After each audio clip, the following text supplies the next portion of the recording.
세워진 기념비들은 하나님의 백성들에게 과거의 은혜를 기억하게 하고 또 앞으로 하나님이 또 이루실 그런 역사를 또 바라보고 소망하게 그렇게 합니다. 여호수아에서는 길갈의 기념비를 시작으로 여러 가지 기념비가 세워집니다. 이런 기념비들이 각기 다른 사건들을 배경으로 하고 있고 그 기념비들이 가지고 있는 그런 메시지가 다 여러 가지가 다릅니다. 하지만 공통적으로 그 기념비들이 증거하고 있는 것은 하나님의 크신 능력일 줄로 믿습니다. 그래서 저번 주일에 사랑교회가 창립 40주년이라는 큰 기념비를 세우는 그런 행사가 있었습니다. 새로운 직분자들도 그 자리에서 세워지게 됐습니다. 교회를 위해서 기도하고 헌신하기를 그 자리에서 서약했습니다. 또 오랜 기간 교회를 위해서 사역을 해주신 그런 또 장로님들이 은퇴식을 갖기도 하셨습니다. 그분들의 기도와 헌신으로 사랑교회가 하나님 손에 붙들려서 지금까지 귀하게 쓰임을 받고 있을 줄로 믿습니다. 지나온 40년을 되돌아보고 하나님께서 사랑교회를 통해서 하신 그런 일들을 그런 확인하는 시간을 우리가 저번 주에 가졌습니다. 그 기념비를 바라보면서 또 하나님이 앞으로 하실 또 일들을 또 소망하는 그런 시간을 가졌을 줄로 믿습니다. 여호수아서 1장부터 24장까지, 그러니까 여호수아서 전체를 보면은 총 7개의 기념비가 등장을 합니다. 그래서 이 기념비들은 각각의 사건들과 연결되어 있고 그 사건들을 통해서 하나님이 우리에게 주시고자 하는 메시지가 있습니다. 그래서 오늘은 이 기념비들을 하나씩 살펴보면서 또 여호수아가 인도받았던 그 언약의 여정을 한번 우리가 같이 인도받아서 살펴보도록 하겠습니다. 또 그 속에서 우리 각각이 인도받고 있는 그 언약의 여정이 또 발견되는 시간이 되기를 바랍니다. 처음으로 이제 우리가 오늘 본문에 발견할 수 있는 그 길갈에 세워지는 기념비를 우리가 보게 되죠. 가장 먼저 나오는 기념비입니다. 이스라엘 백성들이 하나님의 언약궤 앞에서 요단강이 갈라지는 그런 체험을 하게 됩니다. 그리고 강을 건넜고 요단강 바닥에서 12개의 커다란 돌을 가지고 와서 길갈에 이제 세우게 됩니다. 그래서 기념비가 세워지죠. 그리고 이 기념비가 세워지는 목적을 하나님이 말씀하고 계십니다. 그래서 4장 21절 22절에 보면은 이스라엘 자손들에게 말하여 이르되 후일에 너희의 자손들이 그들의 아버지에게 묻기를 이 돌들은 무슨 뜻이니까 하거든 너희는 너희의 자손들에게 알게 하여 이르기를 이스라엘이 마른 땅을 밟고 이 요단을 건넜음이라. 그러니까 이 기념비는 후대를 위해서 세워주신 기념비입니다. 그러니까 이 기념비를 보면서 후대들에게 하나님이 하신 일을 증거하기 위해서 이 기념비를 세우라고 명령을 하셨습니다. 하나님이 요단강을 갈라주셨다. 그리고 그 전에는 40년 전에는 하나님이 홍해도 갈라주셨다. 그리고 하나님은 전능하신 하나님이시기 때문에 하나님의 언약을 이루기 위해서는 하나님이 어떤 일도 다 하실 수 있다. 이런 증거를 후대에게 보여주기 위해서 이 기념비를 세우게 했죠. 그리고 24절을 보면은 후손들에게 뿐만 아니라 땅의 모든 백성에게 여호와의 손이 강하신 것을 알게 하기 위해서 이 기념비를 세우라고 말씀을 하고 있습니다. 그래서 하나님은 말씀하신 대로 그렇게 역사를 하십니다. 그래서 우리는 후대에 하나님의 말씀을 전달해야 할 사명이 다 있을 줄로 압니다. 그래서 신명기 6장에 보면 이렇게 말씀을 하고 있죠. 신명기 6장 6절에서 7절에 이렇게 말씀을 하고 있습니다. 오늘 내가 네게 명령하는 이 말씀을 너는 마음에 새기고 내 자녀에게 부지런히 가르치며 집에 앉았을 때든지 길을 갈 때든지 누워 있을 때든지 일어날 때든지 이 말씀을 강론할 것이라고 분명히 말씀을 하고 있습니다. 후대들에게 언약이 전달되고 그 어른들이 하나님 말씀의 증인으로 그렇게 서는 그 은혜가 모든 가정에 임하기를 기도하겠습니다. 두 번째로 세워진 기념비가 있습니다. 아골 골짜기라는 장소에 기념비가 세워집니다. 이 기념비는 여호수아서 7장에 나오게 됩니다. 이 기념비는 아이성 전투와 관련이 있습니다. 이스라엘 백성들이 여리고성을 무너뜨리고 그 다음으로 갔던 게 아이성이죠. 이스라엘 백성들이 여리고를 정복하고 자신만만하게 아이성으로 이제 모여들었습니다.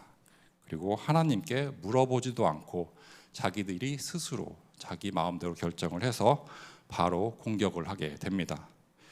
자, 이스라엘이 요단강을 건너고 여리고 전투에 임할 때까지만 해도 하나님 말씀을 따라서 그렇게 인도를 받았습니다. 하지만 아이성에 이르러서는 그렇게 하지 않았죠.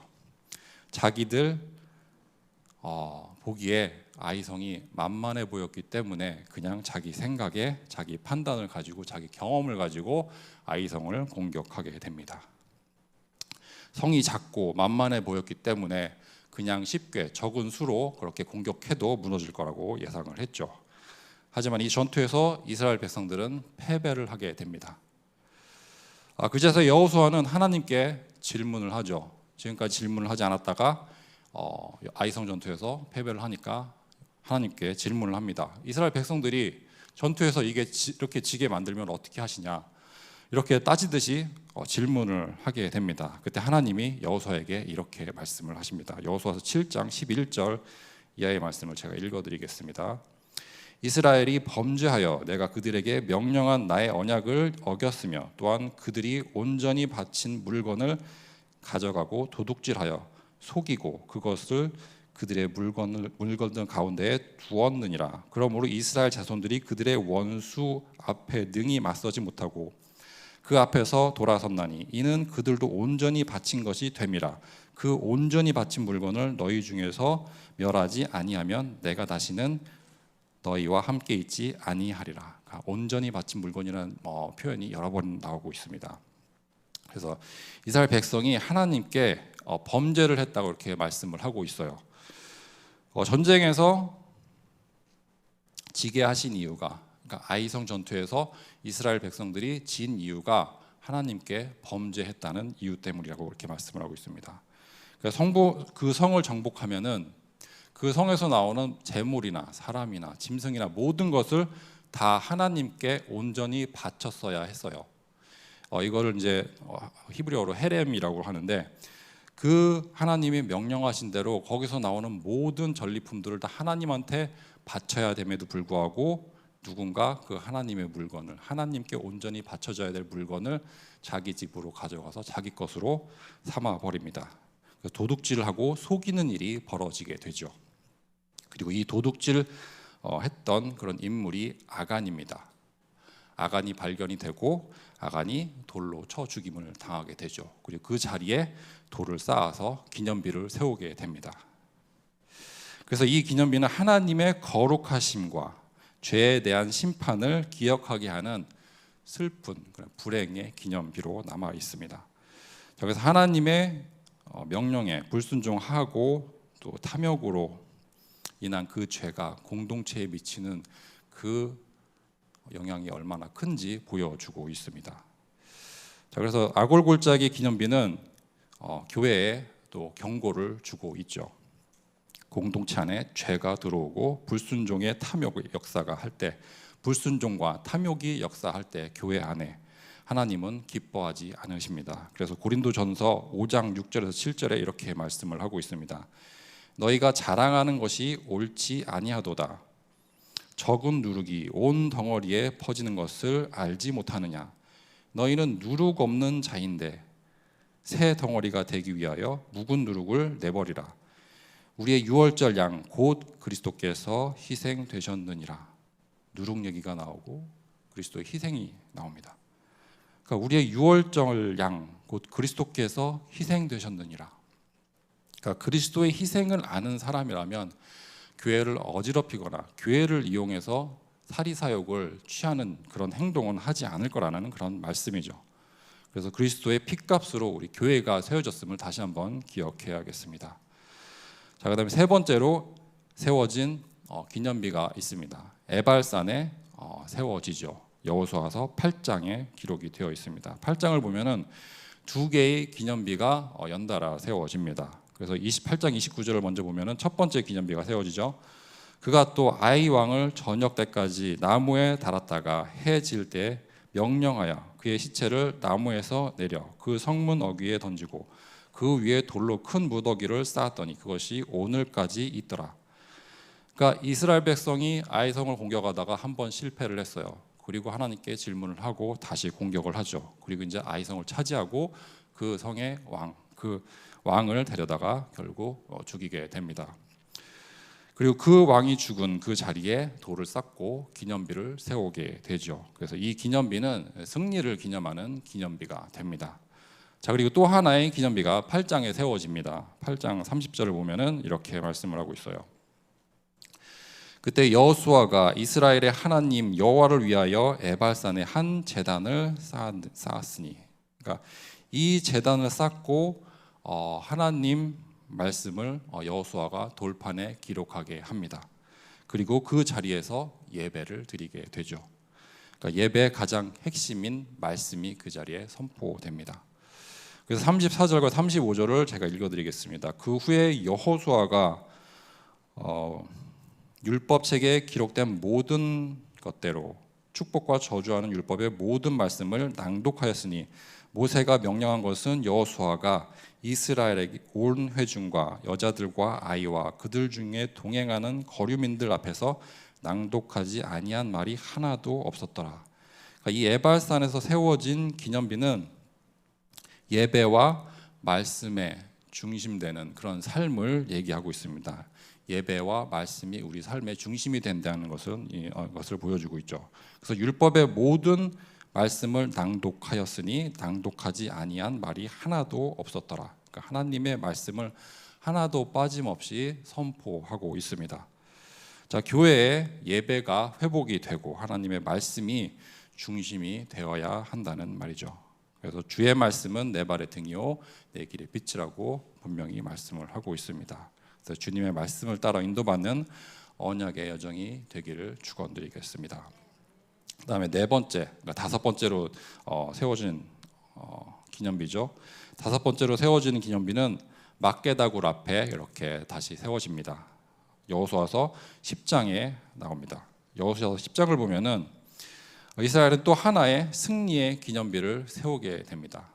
그래서 이스라엘 백성이 가나안 그런 남방의 연합군들을 상대로 승리를 거두게 되죠. 그래서 그 5명의 왕을 막게다굴에 가둬놓고 그 앞에 기념비를 세우게 되죠. 자, 이 기념비는 하나님이 이스라엘의 대적들을 이렇게 어떻게 물리치게 하셨는지, 그리고 어떻게 이스라엘의 승리를 가져다 주셨는지 그 승리를 기념하는 기념비입니다. 우린 언약의 여정에도 수많은 그런 전쟁들이, 싸움들이 일어나게 됩니다. 이 막게다굴의 기념비는 우리가 싸우는 전쟁이 혈과 육을 상대로 하는 전쟁이 아님을 보여주고 있습니다. 우리의 싸움은 사탄의 권세를 상대로 하는 싸움입니다. 그래서 우리의 싸움은 하나님께 속해 있죠. 우리의 힘으로 할 수 있는 싸움이 아니고 하나님이 우리를 대신 싸워 주셔야 되는 싸움입니다. 그래서 하나님께서 이스라엘을 위해서 싸우고 승리를 주셨듯이 오늘도 우리에게 하나님이 승리를 안겨다 주신다는 그런 메시지를 담고 있습니다. 그래서 시편 44편에 보면 이렇게 말씀을 하고 있습니다. 시편 44편 5절에서 7절 말씀을 읽어드리겠습니다. 우리가 주를 의지하여 우리 대적을 누르고 우리를 치러 일어나는 자를 주의 이름으로 밟으리이다. 나는 내 활을 의지하지 아니할 것이라. 내 칼이 나를 구원하지 못하리이다. 오직 주께서 우리를 우리 원수들에게서 구원하시고 우리를 미워하는 자로 수치를 당하게 하셨나이다. 아멘. 그러니까 나는 내 활을 의지하지 아니할 것이라. 내 칼이 나를 구원하지 못한다고 분명히 말씀을 하고 있어요. 우리의 구원은 오직 하나님 예수 그리스도를 통해서만 온다는 말씀을 하고 있습니다. 자, 오직 예수 그리스도만 의지해서 우리가 영적 전쟁에 승리하는 그런 언약의 여정으로 인도받기를 기도하겠습니다. 자, 그 다음에 이제 세워지는 기념비가 22장에 나옵니다. 여호수아서 22장에 요단강 그 동편에 땅을 이미 분배받았던 그런 지파, 3개의 지파가 있어요. 그 3개의 지파 얘기가 나옵니다. 자, 이제 가나안 정복이 다 끝났어요. 그리고 모든 12지파가 각각의 땅을, 기업을 분배를 받게 됩니다. 그리고 이제 요단강 동편에 기업을 받은 이 세 지파가 자기들 땅으로 돌아가기 전에 자기들 땅 동쪽으로, 그러니까 요단강 건너서 가기 전에 요단강 바로 옆에다가 기념비를 세우게 됩니다. 그래서 여호수아서 22장 10절에 이렇게 기록을 하고 있어요. 루벤 자손과 갓 자손과 므낫세 반 지파가 가나안 땅 요단 언덕가에 이르자 거기서 요단가에 제단을 쌓았는데 보기에 큰 제단이었더라. 그러니까 엄청나게 큰 제단을 쌓았기 때문에 서쪽에 있는 이스라엘 백성들이 긴장을 해요. 이 세 지파가 저번에도 말씀드렸듯이 싸움을 엄청 잘하는 지파예요. 그래서 선봉에 서서 싸움을 주도하는 그런 지파이기 때문에 이 지파가 반역을 하게 되면은 문제가 크게 되죠. 그래서 이 지파가 다른 신을 섬기기 위해서, 자기들만의 하나님을 섬기기 위해서 그 제단을 쌓는 거라 그렇게 생각을 하고 이제 공격을 하기 위해서 서로 모여들게 됩니다. 자, 그런데 그런 용도가 아니고 제단을 제사를 위해서 쌓은 게 아니고 여기 보면 증거를 위한 제단이라고 이렇게 기록이 되어 있어요. 그래서 자기들도 여호와 하나님을 섬기는 같은 이스라엘 백성이라는 것들을, 그런 사실을 후대에게 알리기 위해서 이 증거, 이 기념비를 세운다고 말씀을 하고 있습니다. 요단강을 경계로 자신들이 요단강 서쪽 변에 있는 이스라엘 백성과 똑같은 이스라엘 백성이라는 것을 증명하기 위해서 이 기념비를 세우게 됩니다.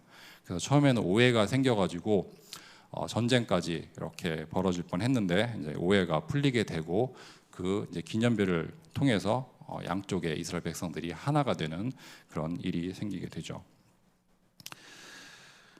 자, 그래서 이 기념비는 교회 속에 하나됨, 원네스를 메시지로 주고 있습니다. 교회는 그리스도를 머리로 여러 지체들이 모여 있습니다. 그래서 서로 다른 그런 은사와 달란트를 가지고 우리가 교회에 모여서 교회를 섬기고 있어요. 그러니까 서로 삶의 방식도 다르고 사고 방식도 다른 그런 사람들이 모여서 제각각 그렇게 생긴 것도, 생각하는 것도 제각각이지만 교회에 모여서 우리가 섬기고 있습니다. 자, 교회의 머리는 예수 그리스도 되십니다. 그리고 우리는 그 교회가 머리 되시는 그 교회라는 그 몸의 한 지체로 부름을 받았습니다. 그래서 고린도전서 12장 12절에 보면 이렇게 말씀을 하고 있죠. 몸은 하나인데 많은 지체가 있고 몸의 지체가 많으나 한 몸인과 같이 그리스도도 그리하니라. 그러니까 다양성 속에 유일성을 말씀하고 있습니다. 다양한 사람들이 모여 있지만 유일한 진리, 유일한 말씀, 예수 그리스도의 복음 아래 우리가 모여 있다는 말씀이죠. 자, 그 다음에 이제 7번째 마지막 기념비가 제일 마지막 장 여호수아서 24장에 기록이 됩니다. 그래서 세겜이라는 그런 지역에 기념비를 세우게 되죠. 여호수아는 23장부터 24장까지 죽기 전에 마지막 고별 설교를 하게 됩니다. 그러니까 생애 마지막 설교를 하게 되죠. 그리고 이스라엘 백성들은 세겜에 모이고 하나님께서 그들에게서 행하신 그런 모든 일들을 다시 한번 여호수아가 상기시켜주고 있습니다. 그리고는 여호수아는 하나님만을 섬길 것을, 그러니까 이스라엘 백성들이 하나님만 섬길 것을 맹세하게 합니다. 그리고 백성들이 여호와의 설교를 듣고 이렇게 대답을 하죠. 우리가 여호와를 섬기겠나이다 라고 맹세를 하고 다짐을 하는 모습이 24장에 나옵니다. 자, 이 백성들의 맹세를 듣고 여호수아는 그 자리에서 기념비를 세웁니다. 그래서 24장 25절부터 제가 읽어드리겠습니다. 그날에 여호수아가 세겜에서 백성과 더불어 언약을 맺고 그들을 위하여 율례와 법도를 제정하였더라. 여호수아가 이 모든 말씀을 하나님의 율법책에 기록하고 큰 돌을 가져다가 거기 여호와의 성소 곁에 있는 상수리나무 아래에 세우고 모든 백성에게 이르되 보라, 이 돌이 우리에게 증거가 되리니 이는 여호와께서 우리에게 하신 모든 말씀을 이 돌이 들었음이니이다. 그런즉 너희가 너희의 하나님을 부인하지 못하도록 이 돌이 증거가 되리라 하고. 아멘. 자, 이 기념비는 이스라엘 백성이 언약을 갱신하고 그리고 하나님 말씀에 순종하겠다는 건 다짐을 했던 그 사건을 기념하고 있습니다. 그래서 하나님이 말씀하신 대로 인도하셨음을 증거하는 기념비이죠. 그러니까 요단강에서부터 여리고를 거쳐서 아이성을 거치고 그리고 여러 그런 대적들을 물리치게 해주신 하나님의 그런 크신 능력, 그런 역사를 기념하는 기념비입니다. 자, 기나긴 언약의 여정을 마치고 이제 여호수아가 죽기 전에 마지막으로 세웠던 기념비입니다. 자, 그래서 정리를 해보면 지금까지 여호수아서에서 기록된 7가지의 기념비를 우리가 간단하게 살펴보았습니다. 과거를 생각하면서 하나님이 우리에게 부어주신 은혜를 한번 상기하는 그런 시간이 되었으면 좋겠어요. 과거를 잊어버리는 사람들, 과거를 망각하는 사람들에게는 미래가 없다는 말이 있습니다. 그래서 과거에 하나님이 우리에게 하신 일들을 기억하지 못하는 자들에게는 미래가 없다고 말씀드릴 수 있겠습니다. 그러니까 하나님이 베푸신 은혜를 기억하고 기념하면서 앞으로 하나님이 하실 일들을, 우리를 위해서 하나님이 이루실 일들을 소망하는 그런 뜻으로, 그런 메시지로 하나님이 우리에게 기념비를 세워주셨습니다. 그래서 길갈의 기념비는 후대에게 남기는 그런 메시지로 남겨주셨죠. 그리고 아골에 세워주신 기념비는 하나님이 아간의 죄에 대한 경고, 심판으로 세워주셨습니다. 그리고 에발산의 기념비는 우리가 말씀과 예배가 우리 삶의 중심이 되어야 된다는 그런 메시지를 전해주기 위해서 세워주셨죠. 막게다 그 굴 앞에 세웠던 기념비는 이미 승리한 영적 전쟁을 우리가 하고 있음을 하나님이 우리에게 보여주기 위해서 세워주신 기념비입니다. 그리고 세 지파가 세운 기념비가 있습니다. 자기 땅으로 돌아가기 전에 요단강 근처에 세웠던 그런 기념비가 있습니다. 그 기념비는 우리도 하나님, 여호와 하나님을 섬기는 이스라엘 백성이라는 그런 메시지, 그러니까 우리도 예수 그리스도 안에 하나라는 그런 메시지를 전하기 위해서 세워주신 기념비입니다. 그리고 세겜에 세워진 기념비는 여호수아의 유언과도 같은 기념비입니다. 여호수아가 자기의 일생을 돌아보면서 하나님이 평생 자기와 함께 하시고 자기에게 힘주시고 자기 언약의 여정을 인도하셨음을 고백하는 그런 기념비로 세워졌습니다.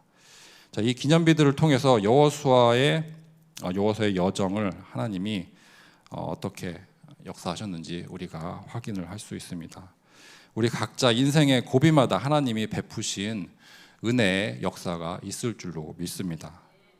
또한 하나님이 40년간 사랑교회를 통해서 베풀어 주신 은혜가 분명히 있습니다.